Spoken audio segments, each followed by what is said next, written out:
Birləşmiş Ştatlar prezidenti Donald Trump özünün Truth Social səhifəsində Qrenlandiyaya milyardlarla dollar sərmayə qoymağa hazır olduğunu bildirib.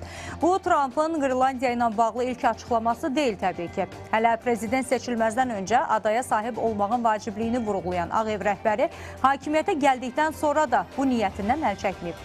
Maraqlıdır, Trump Qrenlandiyaya niyə bu qədər yatırım etmək istəyir? Adanın Birləşmiş Ştatlar üçün əhəmiyyəti nədən ibarətdir? Əməkdaşımız Cavid İmaməliyev araşdırıb.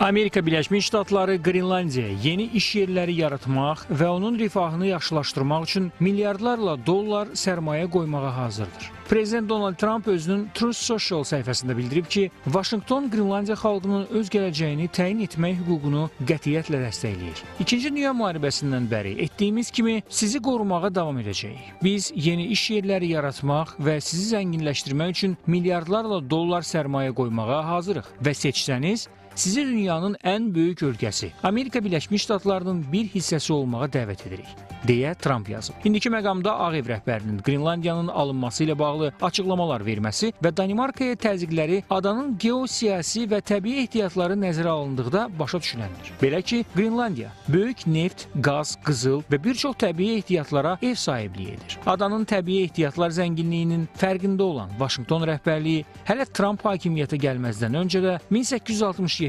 1910, 1946-cı illərdə Qrenlandiyanı almaq istəyib. Amma indi olduğu kimi Danimarka adanın Birləşmiş Ştatlara satışını dəstəkləmir. Məsələnin maraqlı tərəfi isə Vaşinqtona satmamaq barəsində israrlı olan Kopenhagen rəhbərliyinin adanın təbii ehtiyatlarından iqlim pozuntularına səbəb olacağı iddiası ilə istifadə etməməsidir. Buna baxmayaraq, daim iqtisadi və gəlir məqsədli düşünən Trump və administrasiyası Qrenlandiyanı almaq və Birləşmiş Ştatların təbii ehtiyat bazasını daha da gücləndirmək istəyir. Aynı zamanda keşfedilmemiş doğal gaz ve petrol yatakları olduğu bilinmektedir ki mevcut haliyle milyarlarca metreküp doğal gaz ve petrol yataklarını barındırdığı bilinmektedir. Ancak küresel olaraktan iklim değişikliklerine sebep olur sebebiyle Danimarka yönetimi petrol ve doğal gaz yataklarını aktif etmemiştir.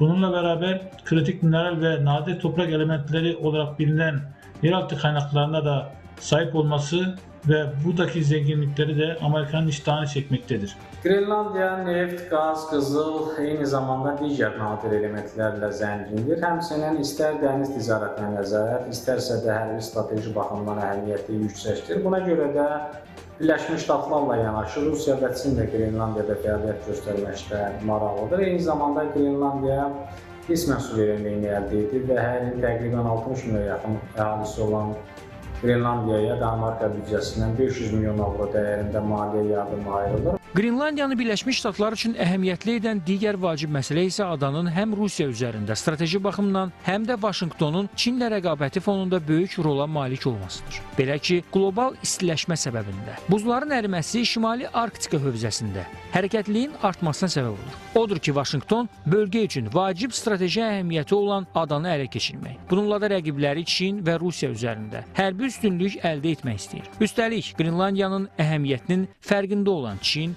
və Rusiya ortaq şirkətlərinin bölgə üzərində müxtəlif kəşfiyyat işləri aparması Trump'ın qəzəblənməsinə və adanı dərhal Birləşmiş Ştatlara birləşdirmək istəməsinə səbəb olur. Digər bir məsələ isə Çindir. Amerika Çinlə apardığı rəqabəti həm də Arktika regionuna daşımaq istəyir. Əslinə qalsa Arktika regionunun istismar məsələsində Çin 10 il öncədən fəaliyyətə başlayıbdı.